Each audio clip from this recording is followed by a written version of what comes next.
gentlemen, I want you to welcome Willie Miranda to Ask the Experts. He's the actual expert here, and he's going to teach you everything you need to know to actually make money and how to not get your ass kicked in real estate. Willie Miranda, take it over. Gotta love that intro. Thank you very much, Dawn. I appreciate it.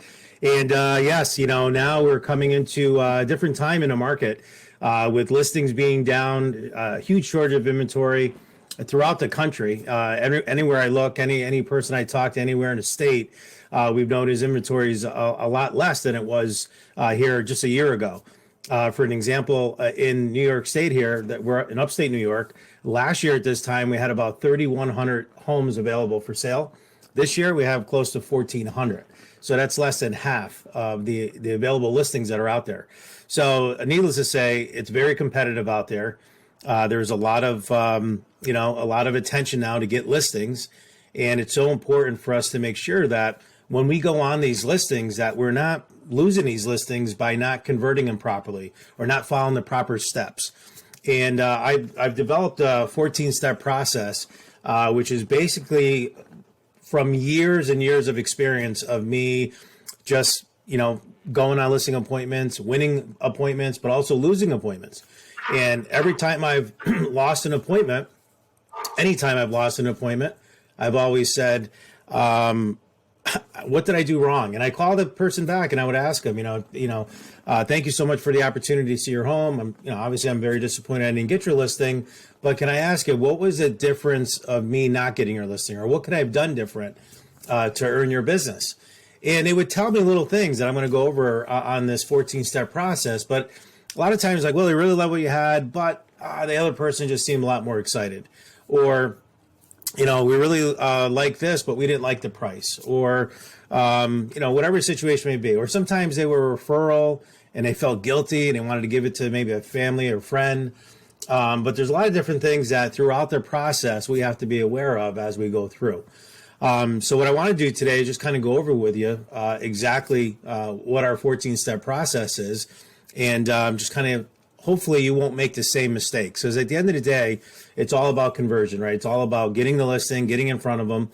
And the last thing you want to do is practice at point of sale. Like, you don't want to be practicing at someone's kitchen table. You want to have these scripts, these dialogues. You want to have this process down ahead of time so that when you show up, it's game time, right? And you want to be able to convert that listing over into an actual physical listing and actually get the sale. So I will go ahead and share my screen here. Hopefully I can do that here for you. Should say the 14-step listing process. Okay. So just to kind of start off here a little bit, I always say that cost is only an issue in the absence of value. Cost is only an issue in the absence of value. And what I mean by that is that, why, say someone goes for sale by owner, right? A seller goes for sale by owner is because they don't want to pay the cost, right? Or the commission to real estate agents. And they figure they could just save it and put it in their own pocket and they could sell it on their own. And as we know, right, most for sale by owners do sell anywhere between 5 to 8% less than if they just work with a real estate agent. But eventually, usually after 30 days, a lot of these for sale by owners just get sick and tired of all these false promises and all these agents, or buyers looking at their property and not, hey, you have a beautiful home. Yeah, let me think about it. I'm going to call you tomorrow with an offer, and then they never call, right? They get very frustrated in the process. So what we find is that cost, which is commission, if you're not showing your people value, if you're not going through an actual listing presentation and showing them that the reasons why, and the three things that we know that are going to sell your house is condition of your home, right? Marketing and price. Those are the three things. So the marketing side of it is what they need from us as real estate agents. And that's the value that we bring. So I'll actually share with you on one of these calls my actual listing presentation that I actually use that converts probably at least 95% of the listings that we go on. Again, not 100%. I don't get all the listings that I go on, but I got to say it's a pretty high ratio when I use that listing presentation. So we definitely will go over it. So let's talk about the next piece on here, which is why are listings important? I think we know why they're important, but a lot of agents, I even hear it today, where I'll have some people say, I hate listings. I don't want to take listings. I feel like I'm always letting them down, and that they're a pain in the neck, and they're calling me, and I feel bad if I can't get their home sold in a week or two, and they're giving me a hard time. They don't like that confrontation. But listings are very important, especially in today's market. And there used to be an old saying out there. To be in real estate, you need to list to last, right? You need to list to last in the business. And it really is true. And the number one thing that I always say is that seller listings create exposure and bring more buyer leads and seller listing leads to you. So you want to make sure that, when you're out there working with a buyer, right, you're not promoting it on, I'm working with this buyer. You're not really doing that on Facebook and social media. But when you're doing a listing, right, and you have a listing, you're able to give yourself a lot more exposure, and that exposure is going to bring you other listings and other buyers. So that's the one of the reasons why. Number two, that listings are used as a marketing vehicle, right? We want to make sure that when we take a listing, we're putting it all over the place. We're putting it on the internet. We're sending out postcards. We're sending it to our database, putting it out there, because what we want to show the consumer is that evidence of success is what I like to use, right? Like, we want to show them that, hey, we're successful. We're out there putting houses on the market. We're selling them. If you're looking to sell your home, give us a call. So by using it as a marketing vehicle, it's going to help you promote your business. Number three, each listing that you have, if marketed correctly, should produce at least one qualified buyer lead, right? Now, I've seen this be sometimes 5, 6, 10, right? You go do an open house nowadays. We just had an open house last week with one of my agents here. She had 50 people through the open house, right? And through that 50, she was able to pick up like 6 people that were unrepresented that didn't like the house that she had, but now she can go show them other properties. But each listing should at least produce one qualified buyer to you. So that's why it's so important to get listings, so that you can basically double your activity. Number 4, it gives you the ability to leverage our time more effectively. And what I mean by that, if you have 10 buyers that you're working with, active buyers that want to buy in today's market, think about that, how much time and effort that takes. When you have 10 listings, when you have that process and you go out to the property, you do your presentation, you sign them up, you come back, you're not running around with them. You can leverage your time a lot better with 10 listings and be able to take care of 10 listings a lot better than you can with 10 buyers, right? It's almost impossible to be able to compare the two. And it really gets fun when you say, 15 or 20. You can do 15 or 20 active listings at one time a lot easier than you can ever work with a buyer. So leveraging your time is very important. And that's why I love listings, because I can leverage my time more effectively. I usually only have to go out to the house once, and then everything else is through the phone, and we don't see them again usually until closing. Well, Willie, I got to stop you right there. Go back to that screen there. There you are. All right. You're a brand new agent. You just got your license.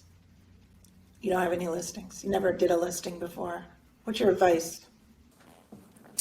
Well, hey, listen, that's part of the game right now. You're brand new, you're in the market, you want to get a listing. It starts off, I just talked about this yesterday. I spoke at the Women's Council of Realtors. We had 600 realtors in the audience. And I was speaking to them about, so many new agents now that are coming into the business, Dawn, they think that, they need to be on social media all the time and doing TikTok videos. And, I have some agents that admit to me they're 2, 3, 4 hours editing and videotaping TikTok. And TikTok does work. It does get the attention, but it's not going to give you that now business. So if you want now business, you got to go get it. And I would start off with, first and foremost, your center of influence. Let every person know in your database that you're in real estate. That's for one. And then reach out to them individually. So I would go into either a text to them or a messenger. I would send them an actual physical letter and let them know that, hey, I'm in the real estate business.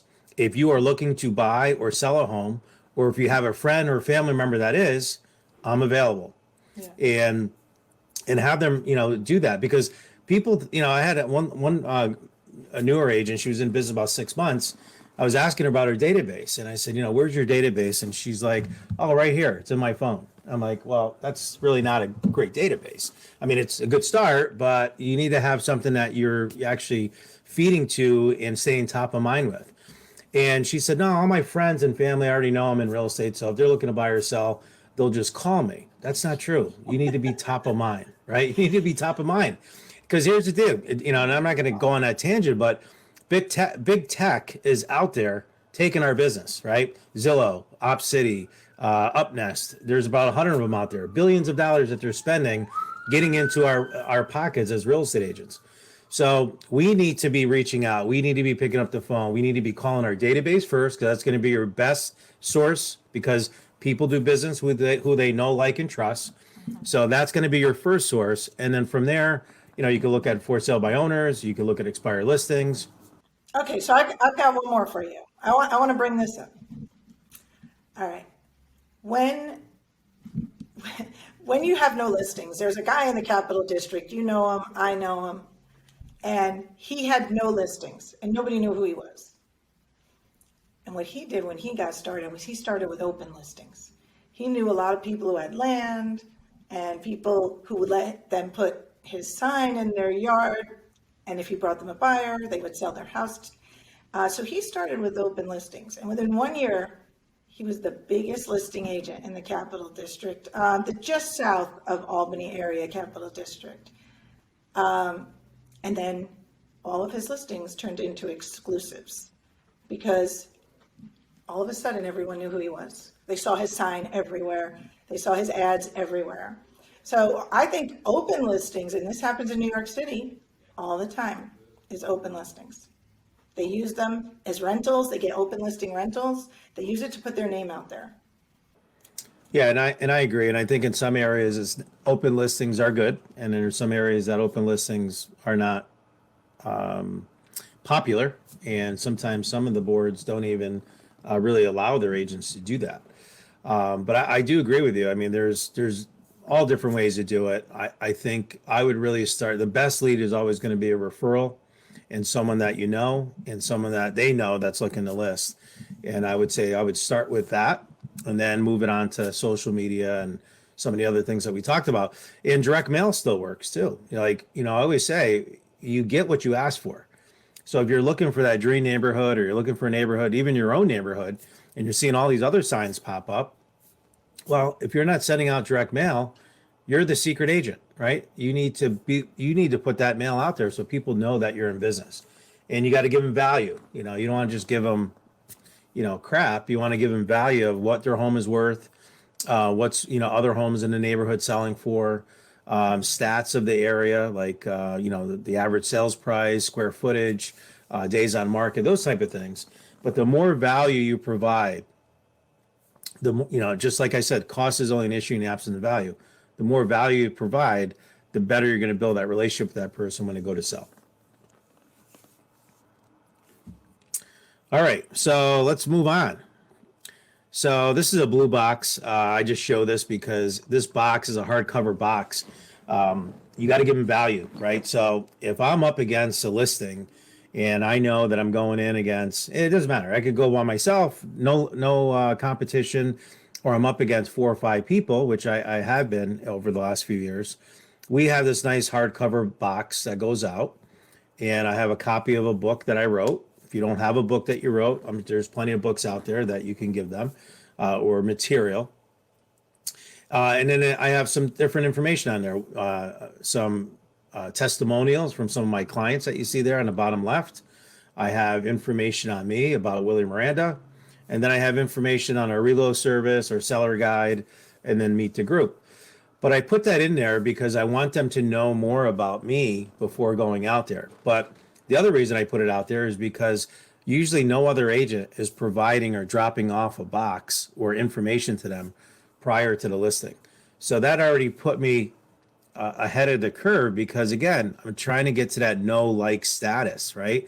And that's what people want. They want to know who you are. They want to like you and trust you. And by sending this out ahead of time, it really gives that character. It shows my character as a real estate agent, but also I can get their home sold. And that third party testimonial is always great because people do relate to that. It's not just me saying how great I am, they're actually saying it as well.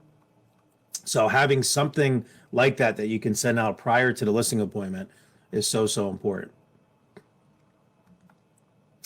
You can do an email too. I actually have this in an email. It's called a pre-list email.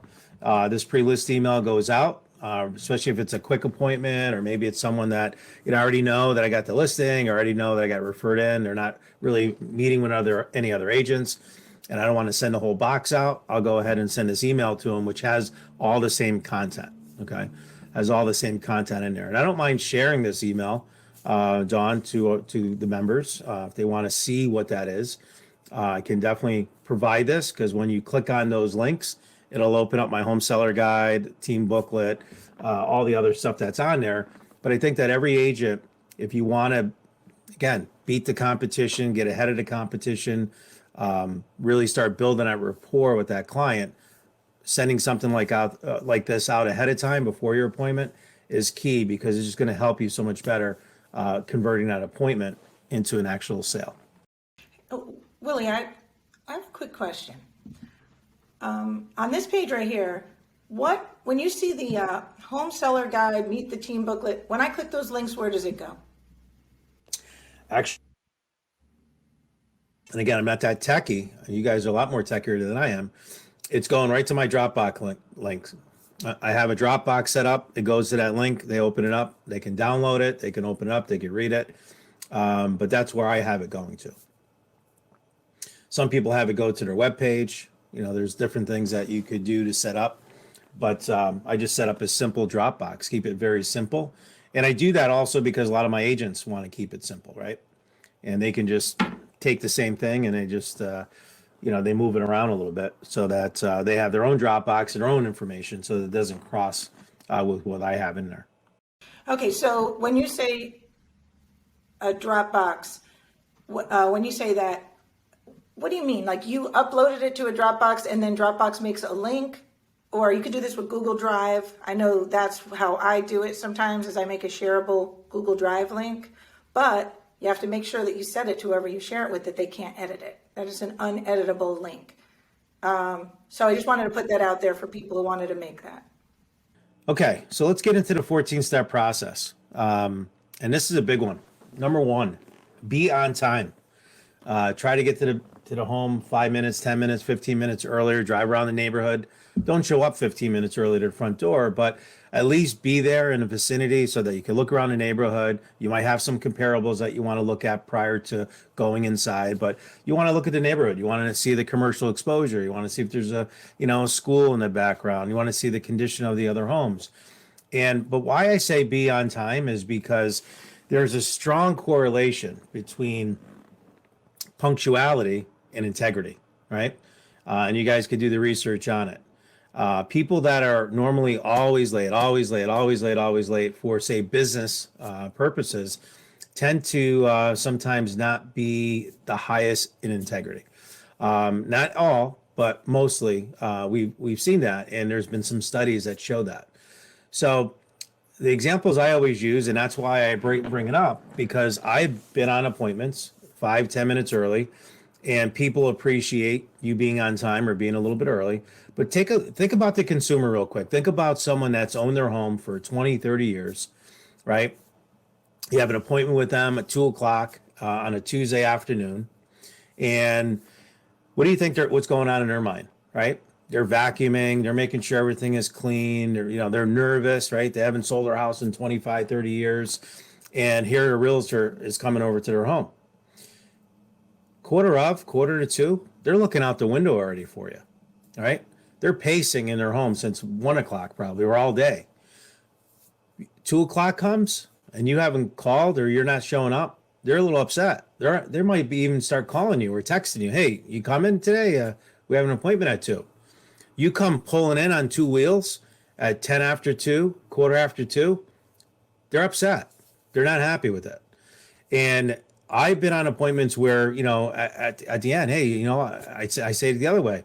You interviewed 4 different agents. Thank you so much for your business. After the listing paper is signed, I'll say, can I ask you, what are 2 or 3 things that really pushed you to come our way versus some of the other agents? And, a lot of times you're like, oh, you guys say kind of the same thing. You have but you know what? We really appreciated the fact that you showed up on time. The other person didn't even show the first time and they were 15 minutes late the second time. Because people get really upset when you don't respect their time. So being on time is so, so important. And that's the number one step in the 14-step listing process. If you think it's not a big deal, it's a big deal. Number two, going to knock on that door and a couple things happen, right? A couple things happen. You're not going to do a ring doorbell. They're going to answer the door. Again, depending on the nationality and, all the other things that we have to be sensitive of, I'm always trying to give someone, if they reach out, they want to shake my hand, I'm going to shake their hand and you're going to look them in the eye, right? And some people will say, well, that's so basic. Everyone knows that. No, they don't. I've had people say to me, oh, that guy was shifty or his handshake was, really weak. I didn't like him, right? Got some of these old timers that really means a lot to them with a strong, firm handshake. Asking to remove your shoes. The most rudest thing you could do is walk in, especially with your feet are wet, and come in and just start walking through their home. Hey, would you like me to remove my shoes? Right? I always ask that. And a lot of times they're like, oh, no, don't worry about it. And I'm like, they're clean. I'll just wipe them again here. But some people say, you know what? I really appreciate, yes, I would like that. And thank you for asking, right? Like they really appreciate that. They don't want you walking through their home with dirty feet. Now, I will say as a listing agent, and I kind of joke around, but when you go on listing appointments, you better be prepared. Don't be having these holy socks or, for some of you ladies, having your nails all jacked up or anything like that. Always tell, even guys, right? You don't want to be showing up in your bare feet. You want to be prepared for that. And some agents will bring booties and put them on. So they leave their shoes on. Some agents I've seen come in with their own, Crocs, where, hey, here's my house slippers and put those on, take their shoes off and walk around someone's home. But it does make a big difference. And then from there, you want to ask, where do I set up my laptop? Where can I put my stuff down? Don't just come in and just start, taking over and just assume that you could throw your stuff on their dining room table. Ask them where you could set your stuff up. And Dawn, you can stop me or comment on any one of these, but again. I am going to stop you right here. All right. This stuff sounds so basic, but I can't tell you how many people don't do these things. They don't show up on time. So I'm going to add to your show up on time because sometimes I've got till 2:00, right? And beforehand, I'm like, oh my God, I hope they don't come early because I'm not finished yet. So come early, sit in the driveway and come up to the door a few minutes early, but don't go too early, like 15 minutes, half hour early, because some people are just like, I'm not done yet. So that is one thing that it's important for you to think about these things beforehand. But I totally agree with you that to be early, but don't come a half hour early because they're still vacuuming and they're like, oh my God, I'm not ready yet. So they hate that. I'm with you totally on the remove the shoes thing. There are some nationalities where you cannot wear shoes in their house. So you always have to ask that. And the other thing is when you ask them where you want to set up your laptop, if you put it on their dining room table and you scratch their dining room table, that is a huge no-no. So that is a great idea. Ask them that. You may also want to ask them about their Wi-Fi password. I don't think you should do that. As long as you have cell phone service, learn how to turn on your own hotspot and use your own internet because getting set up on their Wi-Fi, always a nightmare. All right, sorry, go ahead. No, and all great points that you said. And exactly, there's some nationalities that you can't have shoes on. They have prayer rooms in their homes. You got to be sensitive to that because that one move that you do, they're like, no, it's a sign. We don't want this person. All right, so you got to respect that. All right, so number 3 and 4, turn on the listing presentation. I have a laptop. Some people use an iPad Pro. Some people have, a paper format that they use. I like the laptop. I have a PowerPoint presentation. I'll show you guys how it works. But I definitely want to make sure that, I turn that on at that point. Like Dawn said, got my Wi-Fi hotspot set up. Everything's all ready to go as we're making some small talk, right? And I get that going first. At that point, number 4, I'll say, let's take a quick, right? And I underline that quick tour of the seller home because I want to look at the property. Now, again, Dawn just said, seems so basic. But I can't tell you how many times I've been on appointments and people are like, they didn't even look at my house and they're telling me my house is worth this and it should be this. And they didn't even walk through my house. I was so upset. That's why they didn't go with the person. Oh, Willie, I gotta break in right here because this is a big contention of a lot of the listing agents and agents who are on Facebook. They ask this a lot, like, how do you politely tell somebody their house has too much stuff, that the furniture's too big, that the furniture's too old, that they need to declutter the place. And people are so worried about insulting people. Yet at this first tour, and I'm not sure if you're saying at the first tour we should mention any of that stuff. We should just maybe look at it first and then assess it later. But I want to ask you this. How do you tell somebody, oh my God, you've got to, throw some stuff out? Yeah, no. It's one of the steps that I'm going to share that exactly how to handle that. And I'll give you an actual story for it too. But going back to number 4 on here, taking that quick tour, right? Let's take a quick tour. Always have a notepad, right? I don't have one here with me right now. Bring a notepad. Again, I can't tell you how many times I've done this and I lost listings. Remember I told you before, Willie, this person just seemed more excited. The example of this is that I went on a listing appointment, husband and wife, and they lived there for, 15, 20 years. They went through the whole house, all these upgrades, new appliances, upgrades, you name it. She was rattling off. She was a name dropper, right? It had, all these different high-end appliances. It's got Wolf this, Wolf that. And here I am. Okay, let's take a quick tour of your home and, I have my hands in my pocket. Oh, that's nice. That's nice. Beautiful. Yeah. And it's got Wolf this and we remodeling. Okay, great. This is so many years old. All right, awesome. Go back, did the presentation, did everything. Seemed really good. Hey, great. We're just going to meet with one other person and we're going to give you a call. But what we saw from what you had was really nice.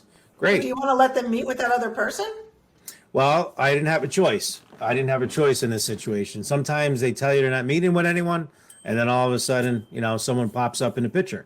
And the reason for that is because it's the reticular activator that we have in our mind, right? Like when you become pregnant, then all of a sudden you see all these other pregnant women out there. Or when you buy a red Honda, all of a sudden you see all these other red Hondas. Well, when someone's listing their property and they start telling people, I went, my realtor was here last night, this was going on. All of a sudden, well, I have my cousin does it, or Betty's in real estate, call her. And so this is where other people pop in. Okay. So the notepad is important because on this deal, I called them the next day and I said, Willie, unfortunately, we're going to go with someone else. And I says, geez, I thought everything was going good. What can I have done different?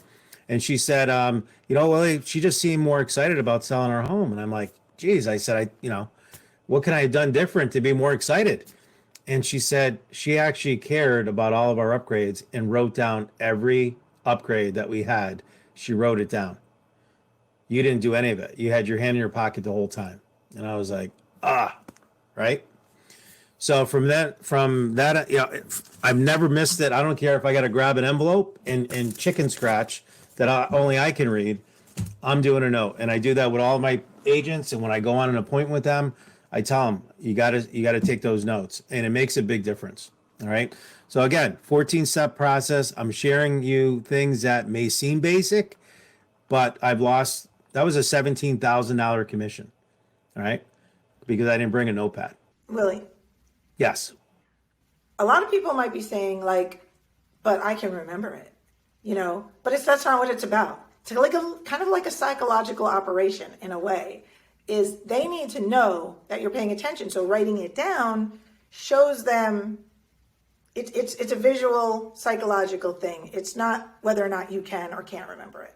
So I just wanted to bring that up. Shows you care and people, respect that.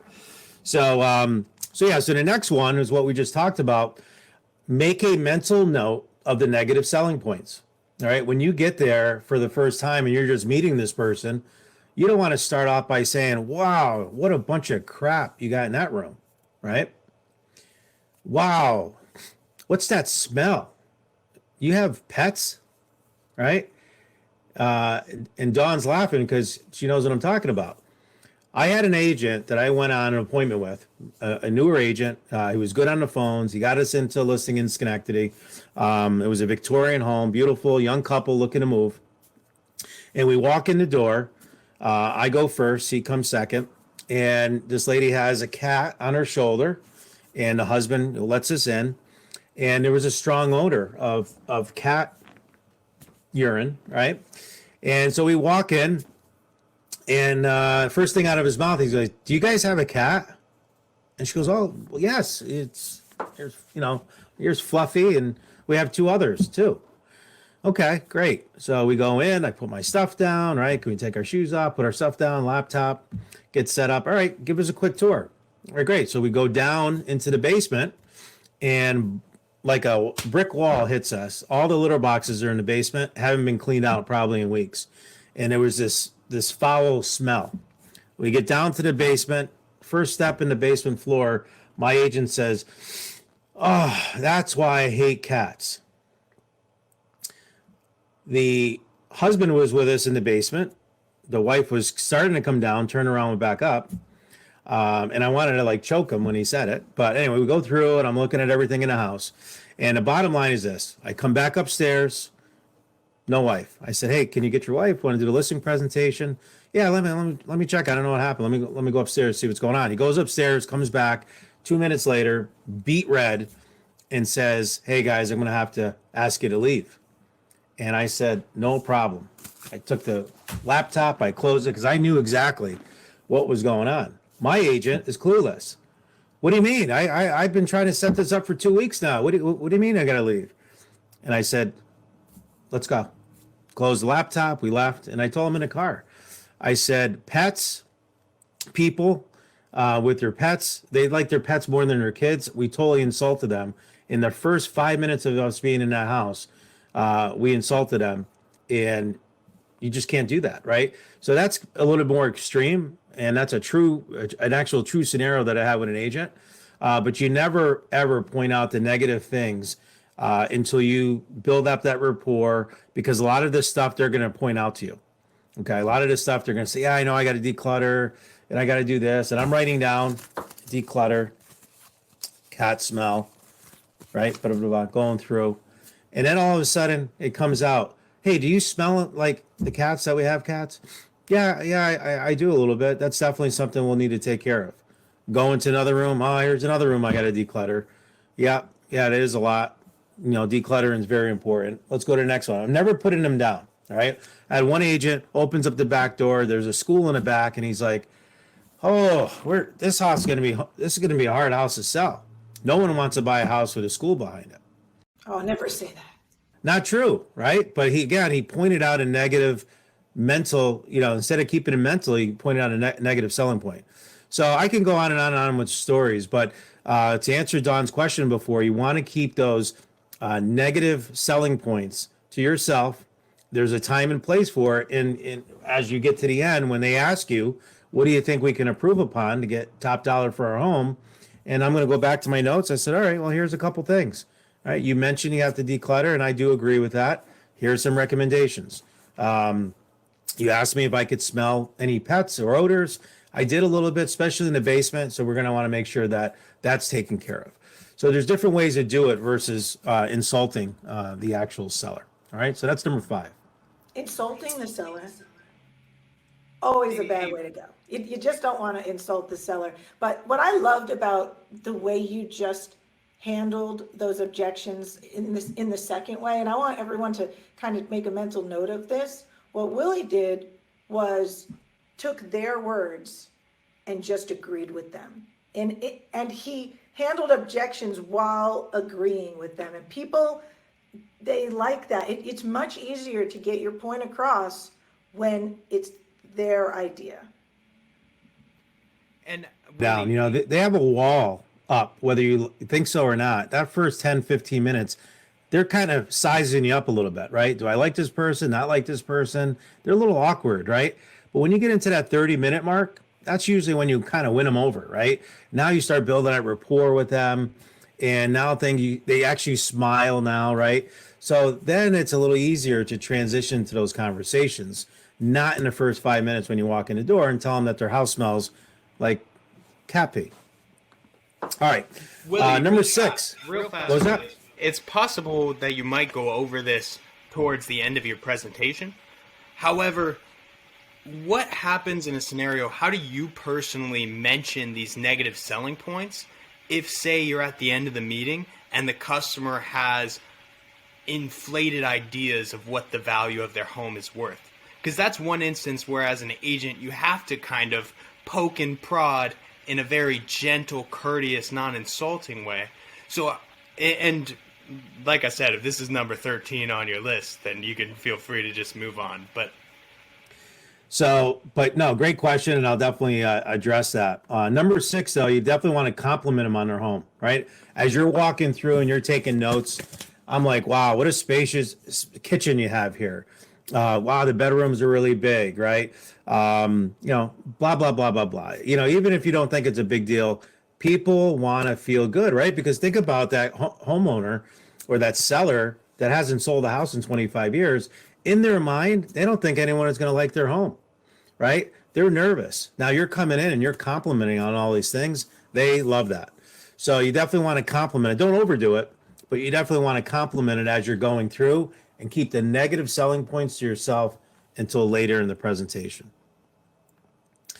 All right, what's the next one on here? Number 7. Again, we like to sit across the table from them. You're obviously going to open up your laptop, but at this point is when you're going to ask some questions. You want to establish some time and motivation if you haven't already done so prior to the appointment. But again, even whatever they say to you on the phone, I bring it back up again. So basically, I'm here today because you said that you need to relocate, to Florida, and you need to be down there in the next 2 months because your husband's taking a new job. What's the process here? What needs to happen first? What happens second? Do you need to sell first, or do you need to buy first? And I'll just ask them those things. But if I'm listing the agent and I know I'm in competition, I'll say to him, I said, I know that you're interviewing with some other people, some other real estate agents. And I'd like to know, what are the top 2 or 3 things that you're looking for in an agent? And then I shut up. What are the 2 or 3 different things that you're looking for in an agent? And usually they'll say, well, I want to know what I need to do to, the condition of my home and what changes I need to make. I like to know the price I can get. And, obviously what's going to cost me in commission, right? Great. And I write those down. I write them down because that's what I'm going to focus on in my presentation. When I'm in my presentation, I'm going to focus on those 2 or 3 things. But I want to make sure that I'm focusing on their needs and what they want. And that's why you have to take this time to really establish that timing and motivation. And you ask them those questions. And a lot of real estate agents don't. They just go blah, blah, blah. They're, go right into their presentation and they're going to list their property. And their people are more concerned about what they're going to buy, right? Especially in today's market. A lot of these sellers are not selling because they haven't found anything. They don't know where they're going to go, and they want to buy something first or have to buy something first. And we're just locked in on the listing. And you're never gonna sign a listing. There's times that I went there for the listing appointment, but after asking him this question on number 7, I've closed my laptop and said, let's just talk about buying right now. We need to find you a home. So give me your needs and what you're looking for. And sometimes the best choice might be for them to rent, because a lot of people can't qualify for a mortgage while they have another mortgage. So I think you have to be their resource. They don't know how to do this. They're stuck. And you better come to the table with solutions for them. And so be creative in how you're going to help them get out of a house and get into another house. All right, it's an infographic, 1 page. Here we are today. Here's where we need to go, right? And here's all the steps, and we handle it all for you. So they like that. People like to know that you have a plan for them because in their mind, they've never done this. They're all over the place. All right, so that's number 7. Number 8, that's when you go into your listing presentation. Like I said, we don't have time today to do it, but I will definitely walk you guys through that. But have some type of presentation that you have. Don't just go in there with the yellow pad and just start talking. Show your stats. Show if you're a new agent, show your office stats. Some people say, "Well, I don't have a team." Yes, you do. You have the person at the front desk, you have your broker, you have your inspector, you have your attorneys. Put them on there as this is my, the dream team, right? This is my team that I have. But you want to do a presentation to show them all the different things that you're going to do to market their property, right? Show them the Zillow page, show them the postcard you're going to send out. I mean, all that needs to be in your listing presentation. But at the end of the day, the listing presentation, I let people know that 3 things are going to sell your house: the condition of your home, the marketing that we do, and the price. The condition of your home, we just walked through. Beautiful. It's a great home. You'll have no problem selling. Remember what I just said. You'll have no problem selling. You want them to feel comfortable about that. Marketing, we've sold thousands of homes, or my company has sold thousands of homes. We know our marketing works. The third reason is price, and that's where most sellers fail and most agents fail, not pricing it right. And we have a pricing strategy that we want to talk about on your home. But first, we want to go over the marketing. You control the interview. Do not go into price before doing marketing, right? So that's what I was going to ask you. All right. So for marketing, now I talk about this a lot when I do them. And for marketing, a lot of people just go in there and all they got is, I'm going to put you on the MLS. And that's it. That's the whole thing they have. So, and it's just the local MLS too. So it's like not even like my state, like the nationwide MLS, or it's not even even their statewide MLS. It's just, that's it. I joined the MLS and I'm just gonna put your listing in and I'm gonna do nothing else for you. So this is really important. That's why this is way more important than the pricing thing, because they're like, well, why am I paying you anything? Because I'm gonna spend all kinds of money for you. So. Because, we have my state or New York State MLS that you provide for us for years. And one of our slides is your slide showing here are all the, we're going to not only market to the people here locally, right, out of 3,000 agents, but we're also part of this New York State MLS, which is going to be open up to, I don't know, with 35,000 or how many agents that you have there, so that we can now market your property downstate and throughout the whole state of New York. And people really like that. And we show that not only does it do that, but it also has, syndicates with websites all over the country. Yeah, like 135 websites that we do, plus international in like every language. So that's part of your listing presentation. If you're not using that, why? Why not? Right? If you're not showing them what showing time's about, why? Show them that. Because you know why? Your competitor's going in there with a yellow pad of paper and just talking. You're showing them all the things you're going to do. And at the end of the listing presentation, I'll say, okay, that's our marketing for, getting your marketing. What did you think? And they're like, oh, wow, that's a lot. You guys do a lot of stuff to market properties. Well, yeah, that's why you pay real estate agents is to market it. And we feel we've done a great job. Did the other agents show you that? One thing I like to bring up too, Willie, is that people need to use video in their marketing presentation. And I think people should be using 3D tours, virtual tours, and open houses. So all of those things should go into the marketing part. That in a listing presentation, we have videos, we have video testimonials that we send them before the appointment, during the appointment. And you're right, videos are so important, especially testimonial type videos. And if anyone wants to see them, you could just go to YouTube and type in Willie Miranda with an IE, Willie Miranda. And we have a bunch of testimonials on there that you could definitely take a look at and kind of get an example of what they are. And some people will say, well, no one's going to do a testimonial for me. They will do it. You know how? You ask them, hey, you know what? I'm updating my marketing. I thought we had a really great experience. You gave me a 5-star review. Would it be okay? I have a videographer that works for me or that I hire to update my marketing. Would it be okay if they came out to your house for, 10, 15 minutes and you just said, answer a couple questions of your experience working with Miranda Real Estate Group? And that's it. And they're like, yeah, of course. No problem. I'll do that. We send them out there. I give the list of questions ahead of time. They answer it, comes out beautiful. So if you want to see the results of that, you can go to my YouTube page and check that out. All right, so number 8, listing presentation is done. I asked them, what they thought. They loved it. Okay, great. Let's talk about price. And that's where I'm going to go ahead and talk about, we have like a pricing triangle, pricing strategy. why it's so important to make sure that you price it at or just below market value, so we get the maximum amount of potential buyers that are looking for their home at that point versus 10%, 15% higher than market value, right? So for instance, if there's a home that's worth, say, 300,000, I want to price that at 300 or just below 300, right? But most sellers will say, well, let's go to 330 and see what happens. Well, you just took out about 30%, 40% of the potential buyers that were only looking up to 300 that maybe could afford a little bit more, but they're not even going to see your house at 330. I think pricing above, rookie mistake. Honestly, I really think that the best way was what you just said, is to affect multiple offers and affect a lot of people coming through there. You've got to price it just below the comps, especially in a downward market like we're in. So anyway, so from there, I'll go ahead and pull out our data, and I'll have a sheet of paper that has all the comps that are on it. But I also am hooked up to a hotspot, and I want to be able to show every one of these homes.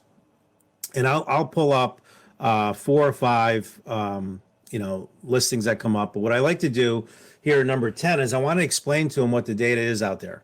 I want to explain to them what happens, from a buyer comes in your home, they love your home, they put an offer in, then it goes to the attorney or title company, then the inspections are done. And then when all those are met, then it goes to the lender, who then sends out an appraiser. And that appraiser's job, if it's not a cash deal, if it's a finance deal, that appraiser's job is they work for the bank. They're coming out and they have to find 3 comparable properties that sold in the last 3 or 6 months that are same like kind quality in the closest proximity to their home. So I say, so that's what I did for you. I went ahead and took 3 or 4, here's 5 comps, right? I try to get 4 or 5 comps of it if they're available. And here's what an appraiser is going to be looking at. So let's go through and take a look at these. And I start with number 1, and I go to the next one, and I go to the next one. And I start showing them the interior photos. And I see people like, oh yeah, I know that guy's house. Yep, let's take a look at it. And then they go, oh wow, they redid their kitchen. That's nice. Oh, they have a finished basement. We don't have a finished basement. Oh, they redid their bathrooms. We didn't redo our bathroom. Everything's original. And I start going through and I say, yep. And they sold for $290.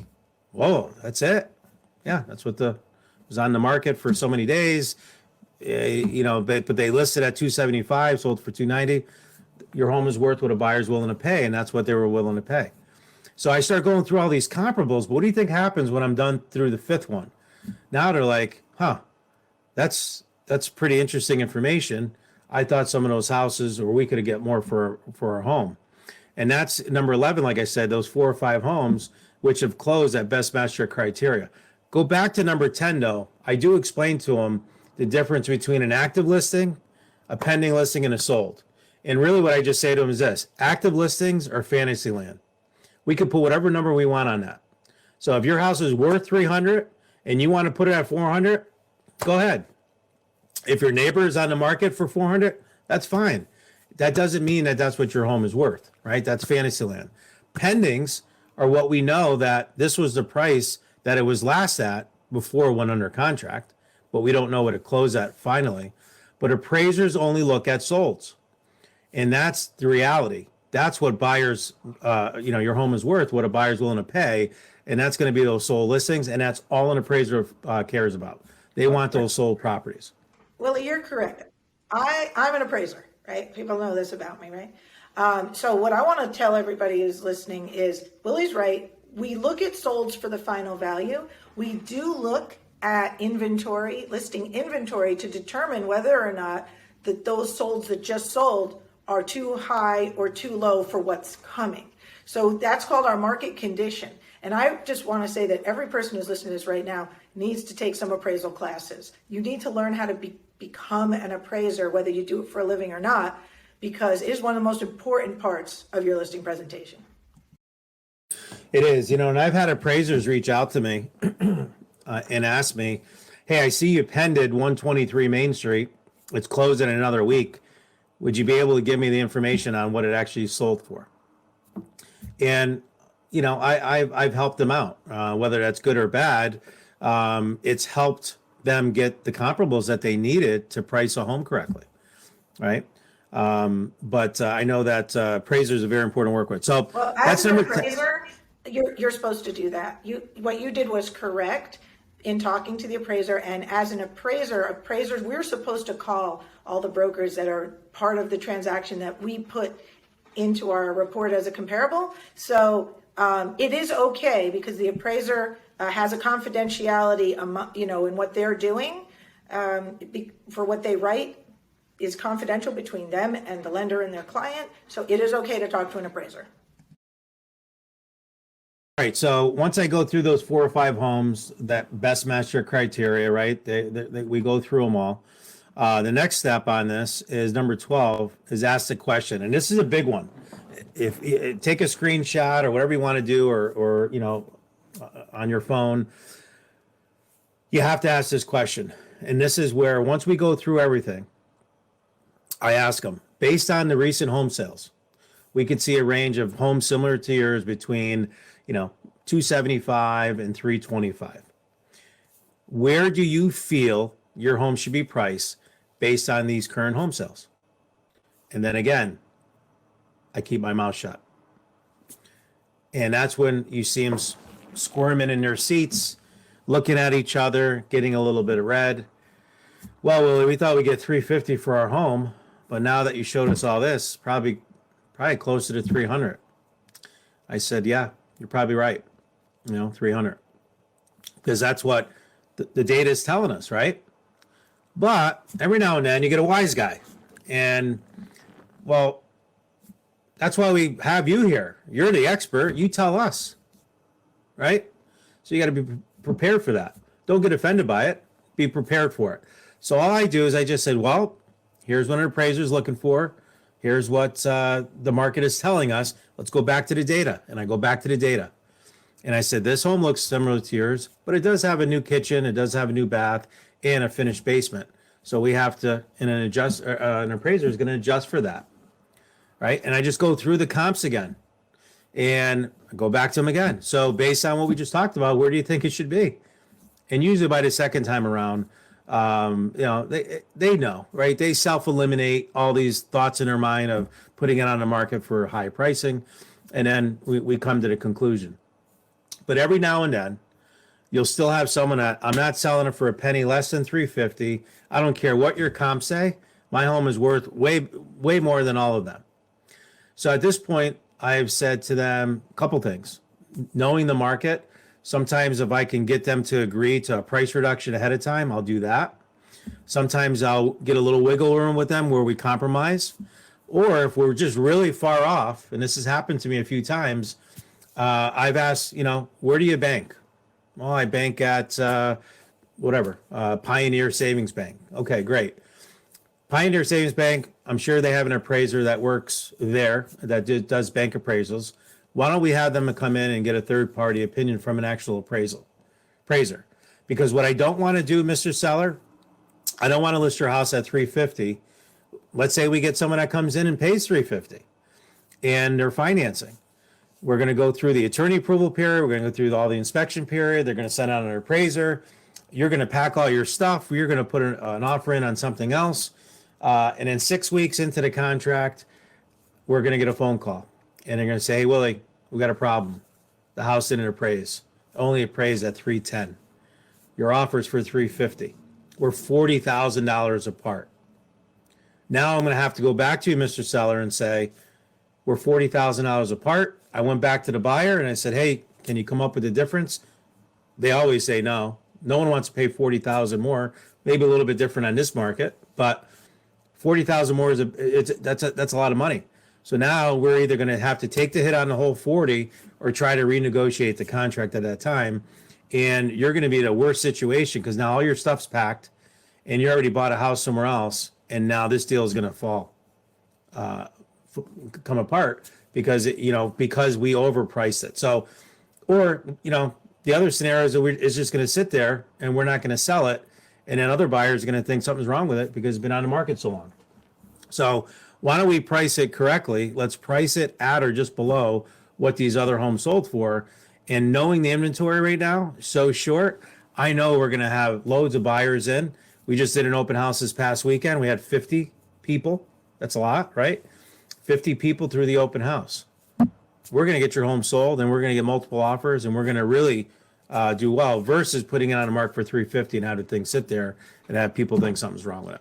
Willie, So we're have to getting be- a question. We're getting a question I wanted to ask you on this subject. It's from Cynthia. She's asking how do pre-listing appointments factor into this process. I get quite a few pre-listing appointments where the seller does not want to have those in-depth conversations at first, that they want to be courted. What do you say to that? Pre-listing meaning like it's a two-step, like you go there first, do the pre-listing, and then come back and do the actual listing? I believe that's, yes, she's saying yes. That's what she's asking. I've done that. I have one tomorrow night. I'm just an informal walkthrough. The people are relocating to Virginia, and she just wants me to pop through the house, take a look at it, think, and just kind of really just get a feel for what some things she has to do now in the next month to put it on in April. No problem. I go over, I walk through, I take a lot of notes, but here's what I don't do. I don't give them an exact price. I just give them a bunch of homes that sold in the area. Here's a bunch of homes that sold in the area, a wider range, like 100,000 range. And here's some information. Here's some information on me. Here's some different things that we can do to get your home on the market. But the next time we meet, now that I had an opportunity to walk through your home, I'm going to have a more specific number for you. All right. I'm going to do a lot of work from now to the next time we meet to make sure that I have the right price so that we put it out there at the right price to get you top dollar. Right. So because you want to avoid, so a lot of times you want to avoid the people who are just calling a broker to find out what to list it at so they can do it for sale by owner. Right. So you just want to, you want to be careful with that one. I don't give them really, I give them a little bit of marketing information, but I'm not going to go and tell them my commission, because that's when, well, what's your commission? Well, it all depends, right? I haven't seen your house yet. Well, how much, how long do you put the house on the market? I don't know. I haven't seen your house yet. Now, when I get out there, again, it's in our marketing. Well, how much is your commission? You know what? I'm going to put a marketing packet to you. And next time we get together, I'm going to give you exactly what the price should be, how you're going to get top dollar, and what commission we're going to charge you. Like, if you just give them everything, they don't need you back in the house. And now they forget what you said. And now the next person that comes and interview with them is going to be, the flavor of the week. All right. So you got to be careful with that. But I try to do one-step appointments if I can. But every time, I shouldn't say every time, but sometimes there are needs for a two-step. So sometimes you may go do everything, and then they say, you know what? I'm going to need a couple more weeks to get this painting done and this suggestion that you had and that done. Okay, well, great. Today is March 9th. Do you think you have it done by April 1st? Oh, absolutely. I'll have it done. Okay, great. Well, why don't we do this? Take about 5 minutes, 10 minutes. I already did all the paperwork for you. We'll just go ahead and pre-date it for April 1st. I'll fill out some information here, and then I could start pre-marketing your home by getting some of the verbiage and some of the marketing material together so that come April 1st, I'll get my photographer over here. We'll get it right on the market. How's that sound? Because when you leave that house, and I think I probably said this before, but when you leave that house without something signed, I'm telling you, the reticular activator kicks in. 10 other people know that they're selling, and you're going to get these other agents that are going to come in. Did you sign anything yet? No, I haven't. Okay, great. Let me come over and show you what I can do for you. I'll save you money. I'll give you a discounted rate, blah, blah, blah, blah, blah. But if they say you already signed something, all right, geez, I wish I knew before, but they back off once they know that you had signed something. So anyway, we went a little deep on that, but I think it's so important that you have to make sure when you're talking this number 12 here, you don't want to be giving them price, right? I don't want to go in and what do you think my house is worth? Well, I think it's worth. Think about that same seller I was talking about before. If I came in and I, didn't have any marketing, sitting there with a yellow pad, okay, great. What do you think here's some other houses. What do you think my home is worth? I don't know, maybe 280, 290. The guy's going to throw me out, right? Let them decide. Let them give you a price of what they feel, and then work within the range. And if it's way out of range, then there's other options. Use the appraiser approach and have an appraiser comes in. Never give them suggested price first, as I said right there. I have a friend who's an expert negotiator, and one of his first rules is never give the first price. Always let them tell you what they're thinking. Based on this conversation with the seller, determine the price they should receive for their home. So, hey, you know what? We're going to agree at $325. How's that sound? Sounds great. And I tell them, buyers looking $25,000 increments, $300, $325, $350. Let's get it at $325. So if anyone's looking up to $325, we'll get that buyer. And then 14 is the close. Well, Mr. Seller, we went over our aggressive marketing program. Feel very confident we get your home sold for top dollar with the least amount of hassles. Are you ready to get your home listed with me? You have to ask that question. All right. Don't just say, all right, great. Well, hey, get back to me if you're interested and I'd be more than happy to list your house. Like, no, you're ready to get going. Let's go. Sounds like it. You need to be in Virginia in the next 2 months. We got to get you going and get that plan down. All right. Even if it's 3-4 weeks out, pre-list it, pre-sign, pre-date it. And it may not even be binding. Some attorneys may say, well, that's not binding. That's fine. But the fact that they signed something, they feel committed to you. And that's what's most important. So that's my 14-step process. Willie, that was great. I just want to say, always ask for the sale. I want to ask a question a little off the topic on this. You do a lot of training and coaching. You do coaching for entire real estate brokerages anywhere in the country. And how can people hire you? Just reach out to me. I mean, there's 2 ways. They can visit my website and just go to williemiranda.com. All right, WILLIE, williemiranda.com. Or they could just call me directly on my cell phone, 518-376-1073. But one of the things that we do, like you mentioned, we do coach a lot of brokerages. We have a whole 24-week program where we go really deep on the 6 modules, right? Lead generation, work with sellers, work with buyers, social media, contract to close. Like, it's great that you got a listing, but now what? How are you going to service this person to the closing? There's all these different steps that you have to do. And then the last piece is once you close a buyer, once you close a seller, module 6 is the repeat and referral business, right? How are you going to get the repeat and referral business from them? And it's hopefully you did a great job for them throughout the process, but also now is when the relationship starts where you stay top of mind.